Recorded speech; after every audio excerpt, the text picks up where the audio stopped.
ආයිබෝවන් අදත් පරණ ෆොටෝ ටිකක් තමයි පෙන්වන්න හදන්නේ. අපි ඉස්සෙල්ලාම යමු පිටකොටුවට. පිටකොටුවේ බෝගහ කිව්වහම නොදන්න කෙනෙක් නැහනේ. මේ 1900 දී විතර පිටකොටුවේ බෝගහ. පාරේ අද වගේ වාහන තදබදයක් නැහැ. ඒ කාලේ තින් වාහන නැහනේ. ගොන් කරත්ත සහ රික්ෂෝ තමයි තියෙන්නේ. නිකමට මෙහෙම හිතන්නකෝ. අද වගේ එදා පිටකොටුවේ ලොකු ශබ්දයක් තියෙන නැතුව ඇති. ඉඳලා හිටලා කෑ ගහන වෙලෙන්දෙක්ගේ ශබ්දයක්, කරත්ත ගමන් කරන හඬ, ඒ කරත්තවල බැඳපු ගොන්නුන්ගේ ගෙජ්ජි හඬ, ජක්මක් කියලා ගොන්නු දක්කන හඬ, පාරයිනේ ගොම නිතර දකින්න තියෙන්නේ නැති. එදා මිනිස්සු ළඟ අද වගේ ලොකු තරඟකාරීත්වයක් තිබ්බේ නෑනේ. ඉතින් ඒ කාලේ හරි ලස්සනට තියෙන්නේ නැති. මේ 1870 දී කොළඹ චැතම් වීදිය. ඔය ඔල්ලෝසු කනුව නම් අදටත් ඔය විදිහටම අපිට බලා ගන්න පුළුවන්. ඒත් මේ පාර අද කොයිතරම් වෙනස් වෙලාද? පාර දෙපැත්තේ ගස්, හරක් දෙන්නෙක් බැඳපු ගොන් කරත්තයකුත් තියෙනවා. මිනිස්සු 5 දෙනෙක් මෙතන ඉන්නවා පේනවා. ඔන්න හොඳට බලන්න 1870 දී නිස්කලංක සුන්දර මේ චැතම් වීදියම 1900 දී මෙන්න මෙහෙමයි. දෙයියනේ කෝවර ගස් ටික කපලා පාර එලි කරලා. ඔන්න තව පාරක් බලන්නකෝ. එකම තැන වෙනස කොහොමද කියලා. පාර දෙපැත්තේ බැම්ම, පඩිපෙළ සහ වැට 1900 දිත් ඒ විදිහටම තියෙනවා. ගස් ටික තමයි ඉවත් කරලා තියෙන්නේ. මෙතන අද ෆොටෝ එකකුත් බලමුද? මේ තියෙන්නේ කොහොමද වෙනස? ෆොටෝ තුනම එකවර බලමුද? 1870, 1900, 2023. ඔයා කැමති කොයි ඡායාරූපයටද? කමෙන්ට් එකක් දාන්නකෝ. මේත් කොළඹ යෝක් වීදිය 1905 දී. 1903 ඉඳලා ටික කාලයක් කොළඹ ට්‍රෑම් කාර් දිව්වනේ. ඒ මාර්ගයක් තමයි මේ තියෙන්නේ. ඉතින් මේ ඡායාරූපෙත් ගස්වලින් සෙවන දෙන යෝක් වීදිය අපිට බලා ගන්න පුළුවන්.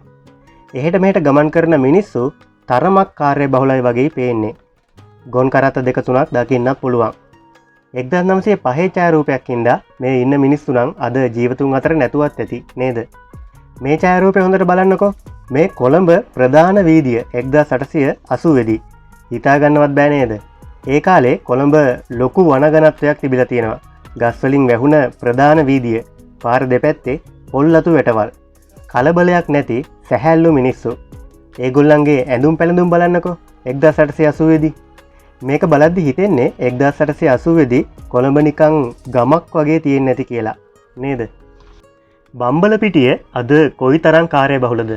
මේ 1910 දී බම්බලපිටිය. බලන්නකො ඒ කාලේ බම්බලපිටිය නිකන් ගමක් වගේ. හැමෝම කැමරාකරු දිහා තමයි බලාගෙන ඉන්නේ. ඒ කාලේ කැමරාව අපේ මිනිස්සුන්ට මැජික් එකක් වගේ වෙන්න ඇති. ඒකනේ කුතුහලයෙන් වගේ බලාගෙන ඉන්නේ. මේ කවුරුත් අද ජීවතුන් අතර නම් නැතුව ඇති. එයාලගේ ඇඳුම් පැළඳුම් එහෙමත් හරිම සරලයි නේද? ඔයාලට පේනවද මේ රැහන් වගේක් තියෙනවා. මේවා දුරකථන රැහන්. ඒ කාලේ විදුලිය තිබ්බේ නෑනේ. මේවා දුරකථන රැහන්. දුරකථන වලට විදුලිය ඕන උනේ නෑ. බම්බලපිටියෙන් අපි එනවා කොල්ලුපිටියට. මේක 1912 දී ගත්තු ඡායාරූපයක්. ඡායාරූපයේ ගොන් කරත්තයක් සහ රික්ෂෝ දෙකක් තියෙනවා. ඒ දවස්වල ටිකක් සල්ලි බාගෙ තිබ්බ උදවිය තමයි රික්ෂෝ වල ගියේ. මේ රික්ෂෝ එකේ විදේශිකයෙක් තමයි වාඩි වෙලා ඉන්නේ. කොල්ලුපිටියත් අද ගොඩක් කාර්යබහුල ප්‍රදේශයක්නේ. හැබැයි එදා 1912 දී ග්‍රාමීය පරිසරයක් තමයි කොල්ලුපිටියේ තියෙන්නේ. බලන්නකො පාර දෙපැත්තේ තියෙන කැලෑව. හැමෝම බලන් ඉන්නේ කැමරාව දිහා නේද? බල්ලත් බලන් ඉන්නේ කැමරාව දිහා. මේ කඳක එල්ලගෙන ඉන්න පෙට්ටි, පන් පෙට්ටි වගේ නේද? ඉස්සර නම් අපේ ගෙවල් වල මේ පෙට්ටි තිබ්බ මට මතකයි. දැන් නම් දකින්න අඩුයි. පාර දෙපැත්තේ පහන් කණු තියෙනව නේද? ඒ කාලේ විදුලිය නැති වුණාට සමහර ස්ථානවලට ජෙනරේටර් වලින් විදුලි පහන් දැල්වලා තියෙනවා. මේ කණුව දුරකථන රැහන් කණුවක්. ඉතින් 1912 දී කොල්ලුපිටියේ ග්‍රාමීය පරිසරයක් තියෙන්නේ. මේත් 1900 දී කොළඹ කොටුවේ වීදියක්. මං හිතන්නේ මේ ජනාධිපති මාවත වෙන්න ඕනේ. අපි ඉස්සර වෙලා බැලුව චැතම් වීදියේ ඡායාරූපවල තිබ්බ ඔල්ලෝසු කණුව තමයි මේ තියෙන්නේ. එතකොට මේ දැන් ජනාධිපති මන්දිරයේද? දන්න කෙනෙක් පැහැදිලි කරන්නකෝ. කොහොම වුණත් 1900 දී ලොකු තදබදයක් දකින්න නෑ. ගොන් කරත්ත සහ රික්ෂෝ පාරේ යනවා. එක එක විදිහට ඇඳුම් ඇඳපු විවිධ තරාතිරම්වල මිනිස්සු පාරේ ඉන්නවා. මේ අය නම් වෙළඳාම් කරන අය වගේ. ඔයාලට මොනවද හිතෙන්නේ මේ ඡායාරූප බැලුවාම? ඔයාලගේ අදහස කමෙන්ට් කරන්නකෝ. ඕන්න තියෙනවා 1965 දී මහනුවර දළදා මාලිගාව. මේ කාලෙදි මේ මාලිගාව ඉස්සරහෙන් තියෙන පාරේ වාහන හෙමත් ගියා. පත්තිරිප්පුව ළඟම පොඩි තේ කඩවල් හෙමත් තිබ්බා. මේ තියෙන්නේ 1988 ඡායාරූපයක්. ඔය වාහන යන්නේ පත්තිරිප්පුව ළඟින්ම. ඒ කාලේ මේ පත්තිරිප්පුව ළඟින් බස් හෝල්ට් එකකුත් තිබිලා තියෙනවා. මේ 1998 දී දළදා මාලිගාවට ත්‍රස්තවාදී බෝම්බ ප්‍රහාර එල්ලුණාට පස්සේ ගත්තු ඡායාරූප. ඒ බෝම්බ ප්‍රහාරයෙන් දළදා මාලිගාවේ පෞරාණිකත්වයට ලොකු හානියක් වුණා. මේ 1880 දී දළදා මාලිගාව නාත දේවාල භූමියේ ඉඳලා තමයි මේ ඡායාරූපය අරගෙන තියෙන්නේ. අදයි එදයි වෙනස කොච්චරද බලන්නකෝ. නාත දේවාල භූමියට ඇතුළු වෙන තැන අද තියෙන තොරණ එදා දකින්න ලැබෙන්නේ නැහැ. ඒ කාලේ මේ නාත දේවාල භූමියේ එළවලු වගා කරලා තිබ්බා කියලා සමහර පොත්පත්වල කියවෙනවා. අද වගේ සෙනගක් ඒ කාලේ නැහැ. ඒකට හේතුව තමයි ගමනාගමන පහසුකම. ඒ කාලේ ගොන් කරත්තන තිබ්බේ. ඉතින් දුර බැහැර ඉඳන් එනකොට දවස් 2-3ක් ගත වෙනවා. අද වගේ පැය කිහිපයකින් ගිහින් එන්න බෑ. ඒ හින්දා දළදා වහන්සේ වන්දනා කරන්න ආපු පිරිස අඩුයි. කොහොම වුණත් මට මේ ඡායාරූප දැක්කහම පේන්නේ එදා දළදා මාලිගාවේ පරිසරය හරියට නිකන් ගමක පන්සලක් වගේ නිස්කලංකව බොහොම සුන්දරව තියෙන්නේ නැති කියලා. හරි, අපි දැන් බලමු 1973 දී ගත්තු ඡායාරූප ටිකක්. මේ 1973 දී දළදා මාලිගාව ඉස්සරහා. දැන් නම් මේ පාසල් ළමයි දෙන්නෙක් ඉන්න තැන ඉඳලා දිගටම යකඩ වැටක් ඉදි කරන්න තියෙන්නේ. අදත් එක්ක බලද්දි ලොකු වෙනස්කමක් නැහැ. හැබැයි සෙනග ටිකක් අඩුයි වගේ නේද? මේ 1973 දී මහනුවර වීදියක ගමන් කරන අලියෙක්. අලියට පිටිපස්සේ බලන්නකෝ ඒ දවස්වල තිබ්බ කාර් සෙට් එක. ඒ දවස්වල කුලී රථවලට තිබිලා තියෙන්නේ මේ වගේ කාර්. දැන් නම් කුලී රථේ වෙලා තියෙන්නේ මම මේ ඉඳගෙන ඉන්න ත්‍රිවිල්. මේත් මහනුවර වීදියක් 1973 දී. උඩරට පැරණි කාන්තාවෝ අදටත් ගමනට අඳින්නේ ඔසරිය. සමහරු ඉස්සර ගෙවල් වල ඇඳගෙන හිටියෙත් ඔසරිය. වාහන තදබද එහෙමනම් පේන්නම නැහැ. බොහොම සාමකාමී වටපිටාවක් තමයි දකින්න තියෙන්නේ. මේත් 1973 දී ට්‍රිප් එකක් ගියපු විදේශීය කණ්ඩායමක් වගේ බස් දෙකක් තියෙනවා.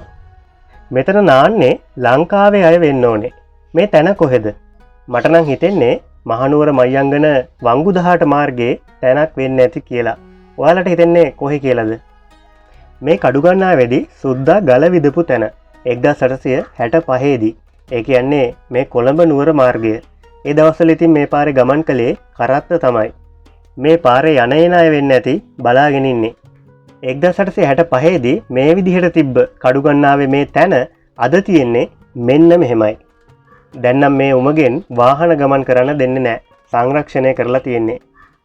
මේ කවුද දන්නවද? මේ තමයි ඉතාලි ජාතික ආචාර්ය ලුසියානෝ මරෙන්සි මහත්තයා.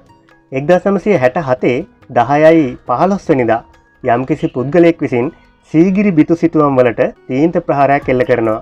ඉතින් ඒ වෙලාවේදී අපේ රටට ආපු ආචාර්ය ලුසියානෝ මරෙන්සි මහත්තයා ඒ තීන්ත මේ විදිහට ඉවත් කරලා අපේ සීගිරි චිත්‍ර ආයෙත් අපිට ලබලා දීලා තියෙනවා. ඉතින් ජාතියක් හැටියට අපි හැමදාම එතුමට ණය ගැති නේද? එච්.එම්. ජයවර්ධන සහ මාල්නී බුලත්සිංහල කියන්නේ අපි ආදරය කරන අපේ රටේ කලාකරුවෝ දෙන්නෙක්. මේ දෙපළගේ පුතා තමයි කසුන් කල්හාර.